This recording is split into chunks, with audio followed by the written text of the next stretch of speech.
네, 여러분 안녕하셨어요. 4월이 이제 또 마무리되는 그런 시점이네요. 저는 서강대학교 멘토링센터 공동센터장을 맡고 있는 박영선이고요. 저하고 같이 공동센터장을 맡고 계신 우리 김상용 신부님 소개해 드립니다. 네. 서강 멘토링 센터가 출범한 지 이제 2년이 돼 갑니다. 2024년 5월 달에 창립식을 해서 이제 거의 만 2년이 돼 가는데요. 그동안에 9번의 특강을 했었습니다. 그리고 오늘이 10번째 특강입니다. 그리고 서강 멘토링 센터는 올해 봄학기부터 공감의 시대라는 정규 강좌가 생겼습니다. 그래서 매주 수요일 오후 4시 반부터 정규 강좌를 서강 멘토링 센터 100명의 회원분들이 오셔서 그동안에 인생을 살아오면서 쌓았던 경험을 경험이 주는 미래라는 모토 아래 우리 학생들에게 이야기하는 그런 시간을 갖고 있습니다. 우리 공감의 시대 학생들도 오늘 함께 참석했는데 두 번째 줄에 앉아 계시는데 한번 일어나서 인사하시겠어요? 네, 정규 강좌 듣는 학생들입니다. 네. 그리고 서강대학교 멘토링 센터는 이 100명의 회원분들의 기부금으로 운영되는 좀 독특한 형태로 진행이 되고 있습니다.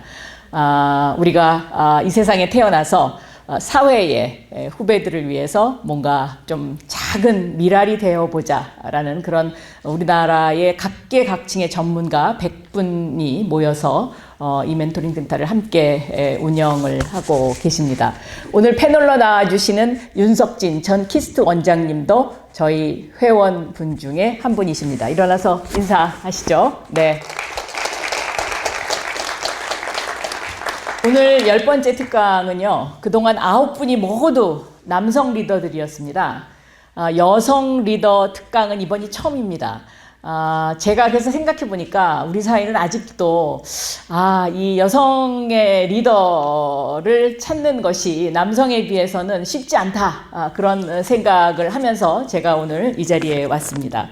오늘 모실 분은 여러분들 잘 아실 겁니다. 과거의 천재소녀로 정말 많은 팬들을 확보하고 계셨는데 서울과학고 조기 졸업, 카이스트 전기공학과 수석 졸업, 24세 한국인 최초 최연소 MIT 박사, 30세 SK텔레콤 최연소 상무, 듣기만 해도 숨이 차는 그런 인생 여정을 살아오신 분이네요. 아마 지난 그 인생 여정을 한마디로 정리를 한다면 과학과 기술 그리고 경영과 전략을 넘나들면서 다양한 분야의 경험을 쌓으셨습니다. 윤성희 박사 모시겠습니다. 네, 올라오시죠. 네.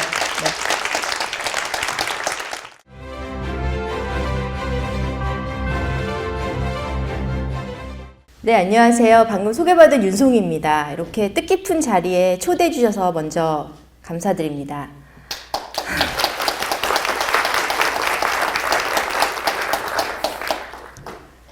가끔 사람들이 저를 소개할 때 미국에서도 위키피디아에 지니어스 걸이라고 써 있거든요. 그래서 지니어스 걸이라고 얘기를 하는데, 그래서 장관님께서 말씀하신 것처럼 겉으로 보면은 좋은 학교에서 공부할 기회가 있었고 또 좋은 기관과 회사에서 일을 할 기회도 많이 가졌던 것이 사실이긴 합니다.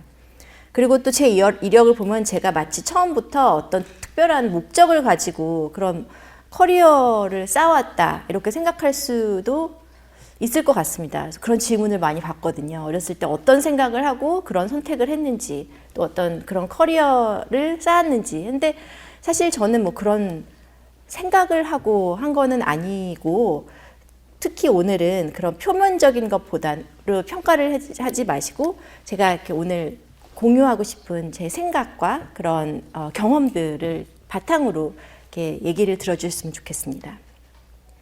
왜냐면 제가 일하면서 특히 이제 저는 요즘에 실리콘밸리에서 벤처 투자로 일을 하고 있는데요. 수많은 사람과 회사를 만나면서 알게 된 것이 있습니다. 그러니까 제가 아주 오랜 기간 동안 일을 하면서 많은 사람들을 만나는데 순간적으로 반짝이는 사람들은 정말 많이 있습니다. 하지만 이렇게 순간적으로 반짝이는 것은 생각보다 큰 의미가 없다라는 것을 많이 깨닫게 됩니다. 정말 중요한 것은 얼마나 강하게 딱 한순간 빛나느냐라는 것보다는 시간이 지나도 오랜 시간 그 가치가 꾸준하고 또 시간을 지나도 무엇을 붙들고 있느냐라는 게 결국은 각 개인들의 가치, 개인들의 어떤 사회적인 컨트리뷰션을 결정하는 데 더 많은 영향을 미치는 것 같다고 생각합니다. 특히 스타트업 세계는 그런 것 같습니다. 어떤 회사는 등장하는 순간 세상의 관심을 한 몸에 받는 것들이 있습니다. 발표도 훌륭하고 좋은 커리어의 사람들, 좋은 백그라운드와 이력을 가진 사람들이 회사를 시작하고 그런 사람들이 또 투자금도 빠르게 모으기도 합니다. 하지만 몇 년 뒤를 돌아보면 그런 회사들이 꼭 성공하는 것은 아닙니다. 반대로 처음에 그렇게 화려하지 않지만 투자도 매우 어렵게 받지만 아주 집요하게 고객 문제를 붙들고 제품을 다듬고 오랜 기간을 거쳐서 조직의 기준을 세우고 또 신뢰를 쌓은 그런 회사들이 산업을 바꾸는 경우가 또 많이 있습니다. 이런 두 가지의 차이는 저는 단순히 지능이나 속도에 있다고 생각하지 않습니다. 더 근본적인 차이는 자기 자신을 증명하는 데 에너지를 쓰는가 아니면 문제를 제대로 푸는 데 에너지를 쓰는가에 있다고 생각을 합니다. 결국 자기 커리어를 중심에 놓는지 아니면 더 큰 우리를 중심에 놓는지에 대한 생각에 이르기도 합니다. 그리고 저는 바로 이러한 생각과 태도, 이런 질문이 지금처럼 세상이 빠르게 바뀌는 시대에 훨씬 더 중요해졌다고 생각합니다. 오늘 제가 여러분과 나누고 싶은 이야기도 바로 거기에 있습니다. 기술이 점점 강해지고 중요해지고 많은 대화의 중심에 놓이게 되는 시대에 무엇이 미래를 가장 인간적으로 만드는가 하는 것입니다. 그리고 이 질문은 제가 가장 인간적인 미래라는 책을 쓰게 된 출발점이기도 합니다. 우리는 미래를 이야기할 때 늘 기술이 우리 생활을 또 지형도를 어떻게 바꿀 것인지부터 이야기를 합니다. 요즘에 많이 이슈가 되고 있는 인공지능도 있고 로봇, 바이오텍, 반도체, 양자 컴퓨팅, 뭐 또 우주, 스페이스텍도 있고 어떤 기술이 세상을 바꿀지, 어떤 산업이 커질지, 또 어떤 직업이 생기고 사라질지에 대해서 많은 시간을 쏟고 이야기를 합니다. 물론 이거는 다 중요한 질문이긴 합니다. 하지만 저는 어느 순간부터 조금 다른 질문을 붙들게 되었습니다. 단순히 기술이 무엇을 할 수 있는가라는 것보다 그 기술이 어떤 세상을 만들고 있는가 하는 것입니다. 기술이 얼마나 정교한가 보다 그 기술이 인간들을 어떻게 대하고 있는가. 이거는 그냥 단순히 감상적인 질문이 아니라 매우 프랙티컬하게 대답을 해야 되는 질문이라고 생각을 합니다. 예를 들어서 우리가 많이 얘기하고 있는 AI 시스템이 있습니다. 이 AI 시스템이 성능이 매우 탁월하고 비용도 많이 절감하고 속도도 빠르게 할 수 있습니다. 그래서 조직 입장에서는 이런 기술을 도입하지 않을 이유가 없다라고 분명히 말할 수 있습니다. 하지만 실제 현장에서 사용해보면 특정 배경을 가진 사람들에게 더 불리하게 작동한다거나 사용자에게 필요한 판단력을 길러주기보다 오히려 판단을 포기하게 만들고 사람을 더 자유롭게 하기보다 더 필요하게 만든다 라면은 단순히 효율을 높였다는 이유만으로 이 기술이 다 완성이 되었다고 봐야 되는가? 아니면 우리가 이 기술이 더 사람의 역량을 키울 수 있도록 더 발전시켜야 하는가? 라는 것에 대한 생각을 해봐야 한다고 생각을 합니다. 우리가 도입하는 이 기술이 기회를 더 넓히는지 아니면 편향을 붙이는지 이 기술이 신뢰를 만들 수 있는지 아니면 불투명성을 더 키우는지 이런 근본적인 질문을 기술을 맞이할 때 할 수 있어야 합니다. 제가 책 제목을 가장 빠른 미래도 아니고 가장 똑똑한 미래도 아니고 가장 인간적인 미래라고 한 이유가 여기에 있습니다. 기술이 강해질수록 우리가 붙들어야 할 기준은 바깥에 있는 것이 아니라 방향, 책임, 신뢰, 존엄, 그리고 공동체 같이 기술이 자동적으로 만들어주는 것보다는 우리 사람들이 세워야 하는 그런 기준에 대해서 더 생각을 해야 하기 때문입니다. 그렇지 않으면 기술에 그냥 휩쓸릴 수 있습니다. 저는 그래서 세상이 빨리 바뀔수록 리더십이 더 중요해진다고 생각하고 이런 멘토링 교육이 중요하다고 생각을 하게 됩니다. 변화가 느릴 때는 사회에도 적응할 시간이 있었습니다. 제도가 조금 늦게 따라오더라도 버틸 수 있었고 조직도 시행착오를 하면서 배울 수 있었습니다. 하지만 변화가 이렇게 빨라지고 사회가 빨리 받아들이는 것을 두려워하지 않는 상황에서는 가능성을 알게 되는 속도가 이 바람직함을 토론하는 속도보다 앞서가게 되는 것을 보게 됩니다. 기술은 이미 너무 많이 배포되어 있는데 사회는 아직 그것이 무엇을 바꿨는지조차도 충분히 이해하지 못하고 있는 상황이 벌어지고 있습니다. 이럴 때 필요한 것은 단순히 똑똑한 사람이 아닙니다. 방향을 정할 수 있는 사람입니다. 저는 그래서 기술이 앞서 나가는, 기술이 빠르게 발전하는 이 시대의 리더십을 그렇게 정의하고 싶습니다. 모든 답을 하는 것이 아니라 변화의 한가운데서 무엇을 기준으로 삼을지를 결정하는 힘이라는 것입니다. 무엇을 얻을지보다 우리가 무엇을 잃지 말아야 할지를 아는 힘이 중요해진다고 생각을 합니다. 이것은 당장의 성과보다 장기적으로 지켜야 할 신뢰가 무엇인지를 판단하는 힘입니다. 기업을 경영할 때도 그렇고 투자를 할 때도 그렇고 정책을 설계할 때도 마찬가지입니다. 중요한 결정은 대개 가능한지 불가능한지 문제가 아닙니다. 어려운 문제, 리더십을 필요로 하는 문제는 가능하더라도 우리가 해야 하느냐, 그리고 그것을 지금 해야 하느냐, 아니면 어떤 바운더리 컨디션에서 해야 하느냐 하는 문제들입니다. 그리고 이 질문에 답을 하는 것이 바로 리더십이라고 생각을 합니다. 채용 영역도 마찬가지입니다. 이미 많은 기업이 AI를 이용해서 이력서를 분류하고 면접 후보를 추리고 성과 가능성을 예측할 수 있습니다. 효율만 본다면 굉장히 매력적입니다. 하지만 이 시스템은 여러분 잘 아시는 것처럼 과거의 시스템과 데이터에서 학습을 해서 만든 것이기 때문에 과거의 편견과 불균형을 그대로 흡수할 가능성이 크다는 뜻이기도 합니다.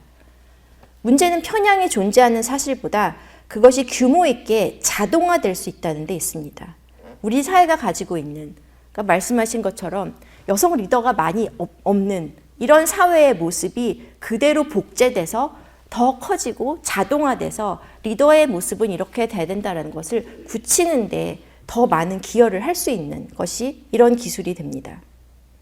사람들이 일시적으로 편견을 가질 수는 있지만 시스템이 이 편견을 표준 프로세스로 만들어버리면 그 영향은 훨씬 더 커지고 이걸 다시 바꾸는 데는 더 많은 사회적인 노력과 비용이 들게 됩니다. 그래서 좋은 리더는 이 시스템의 정확도는 그냥 몇 %인지 이런 정확도만 물어보는 것이 아니라 이런 시스템을 도입했을 때 누가 반복적으로 배제될 수 있는지, 혹은 오판이 발생했을 때 이를 검토하고 바로잡을 수 있는 구조가 있는지, 그리고 결정 과정이 설명 가능한지, 또 효율을 높이는 대신 우리가 잃는 것은 무엇이 되는지에 대한 질문을 하고 이에 대한 대비를 할 수 있는 것이 더 중요하다고 생각합니다. 교육도 마찬가지입니다. AI는 분명 교육을 더 개인화할 수 있습니다. 학생 수준에 맞춘 피드백도 줄 수 있고 반복 학습도 도와줄 수 있는 것이 사실입니다. 하지만 교육은 단순히 정보를 더 빨리 전달하는 일이 아닙니다. 교육은 질문하는 습관을 기르는 일이고 실패를 견디는 힘을 만드는 일이고 내가 아직 잘하지 못해도 성장할 수 있다라는 자신감과 감각을 심어주는 일입니다. 그래서 교육에서 핵심 질문은 AI를 도입할 것이 아니라 AI를 도입했을 때 학습의 본질에 어떻게 더 충실할 수 있게 만들 수 있는가 하는 것이 그 질문이 되어야 한다고 생각합니다. 좋은 교육은 학생을 정답을 잘 맞히는 사람으로 만드는 것이 아니라 스스로 질문을 만들 수 있는 사람으로 키우는 것입니다. AI는 그 과정을 도와줄 수는 있어도 그런 사람이 될 수는 없습니다.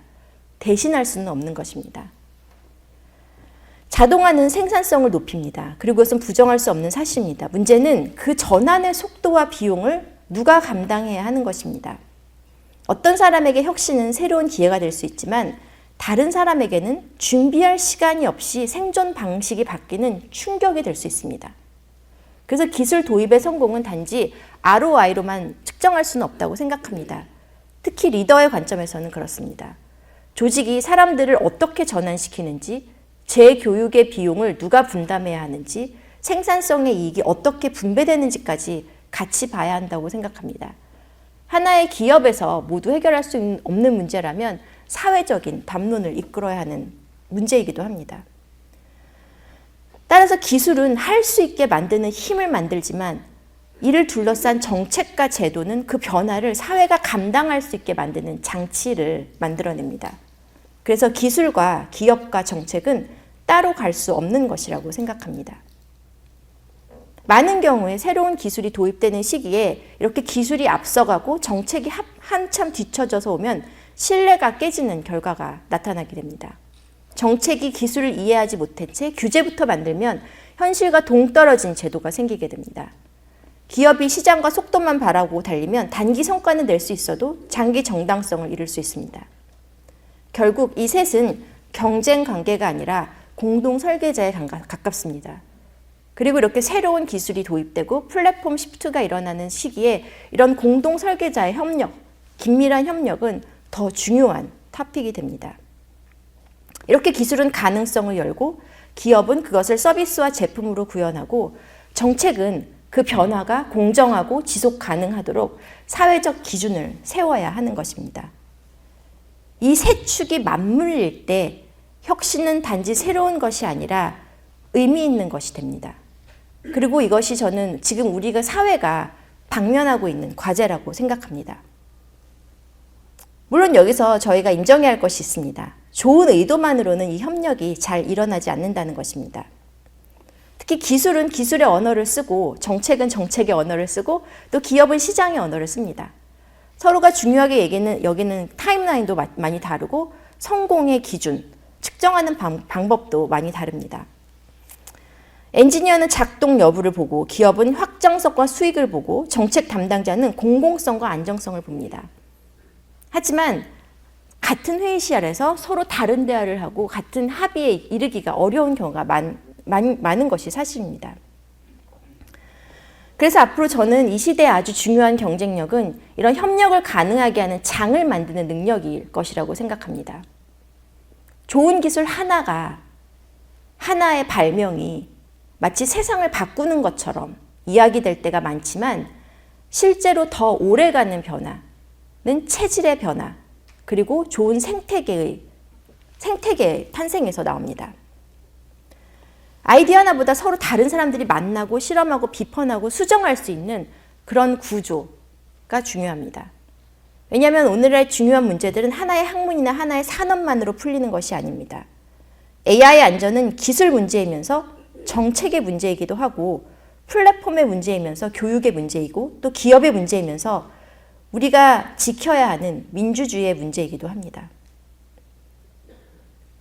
그래서 서로 다른 전공을 갖고 서로 다른 세대에 서로 다른 산업의 사람들이 함께 질문할 수 있는 그리고 실패해도 다시 시도할 수 있는 이런 공공성과 상업성이 동시에 논의될 수 있는 이런 장의 마련이 중요하다고 생각합니다. 여기서 대학의 역할이 있습니다. 대학은 단지 좋은 직장을 얻기 위한 준비 공간이 아닙니다. 대학은 미래의 설계자를 만드는 공간이어야 합니다. 공학을 하는 학생은 기술이 사회에서 어떤 결과를 낳는지 이해하려고 합니다. 또 정책을 공부하는 학생은 기술이 실제로 어떻게 작동하는지 알아야 하기도 합니다. 경영을 공부하는 학생은 숫자와 지표만으로 보지 않는 다른 이런 훈련이 다 필요하다고 생각합니다. 그래서 앞으로 중요한 경쟁력은 한 분야를 깊이 아는 것만이 아니라 그 못지않게 중요한 것은 이 서로 다른 세계를 연결할 수 있는 능력, 통찰력, 그리고 엠퍼시, 이해를 하려고 하는 능력이라고 생각을 합니다. 기술을 이해하면서 사람을 놓치지 않는 능력, 그리고 시장 논리를 이해하면서 공공의 기준을 외면하지 않는 능력, 또 복잡한 것을 단순하게 하면서 중요한 것을 지워버리지 않는 능력. 저는 이것이 앞으로 리더에게 이 방에 계신 모든 분들에게 중요한 자질이 될 거라고 생각을 합니다. 우리는 더 많은 엔지니어가 필요한 시대를 살고 있습니다. 더 많은 창업가도 필요합니다. 더 많은 투자자와 정책가도 물론 필요합니다. 하지만 더 절실한 것은 이들을 연결할 수 있는 연결자입니다. 기술과 제도 사이를 번역할 수 있는 사람, 그리고 속도와 책임 사이에 균형을 잡을 수 있는 사람, 그리고 결정의 결과를 끝까지 책임질 수 있는 사람입니다. 저는 여러분이 그런 사람이 되기를 바랍니다. 나 혼자가 얼마나 많이 빛나는가 보다 내가 속한 공동체를 얼마나 더 나아지게 만든가가 더 중요한 질문이라고 생각할 수 있는 그런 리더. 그리고 나 성취의 속도뿐만 아니라 내 선택이 누군가의 삶에 어떤 영향을 미치는지를 생각할 수 있는 리더. 그리고 당장의 반짝 빛나는 성공보다 오래 지속될 수 있는 기준을 세우는 그런 리더들이 더 오래 남고 더 깊은 변화를 만들고 또 더 신뢰받는 리더가 된다고 생각합니다. 따라서 AI 시대의 가장 경쟁력 인간은 가장 기계 같은 인간이 아니라 가장 인간다운 인간이라고 생각을 합니다. 앞으로 세상은 더 빨라질 것입니다. 그리고 더 많은 것이 자동화될 것은 주지의 사실입니다. 그리고 더 많은 결정이 시스템과 데이터의 도움을 받을 것입니다. 그리고 더 많은 것이 효율의 언어로 설명될 것입니다. 그럴수록 여러분은 사람을 숫자로만 보지 않는 리더가 되어야 한다고 생각을 합니다. 가장 인간적인 미래는 기술이 중요하지 않은 미래가 아닙니다. 기술 위에 인간의 기준이 살아있는 미래입니다. 리더십이 방향을 세우고 정책과 기술이 기업을 책임있게 협력할 수 있게 하고 그 협력을 가능하게 하는 좋은 장이 살아있는 그런 미래가 가장 인간적인 미래라고 생각합니다. 그리고 저는 여러분들이 그런 미래를 만들 수 있다고 믿습니다. 감사합니다.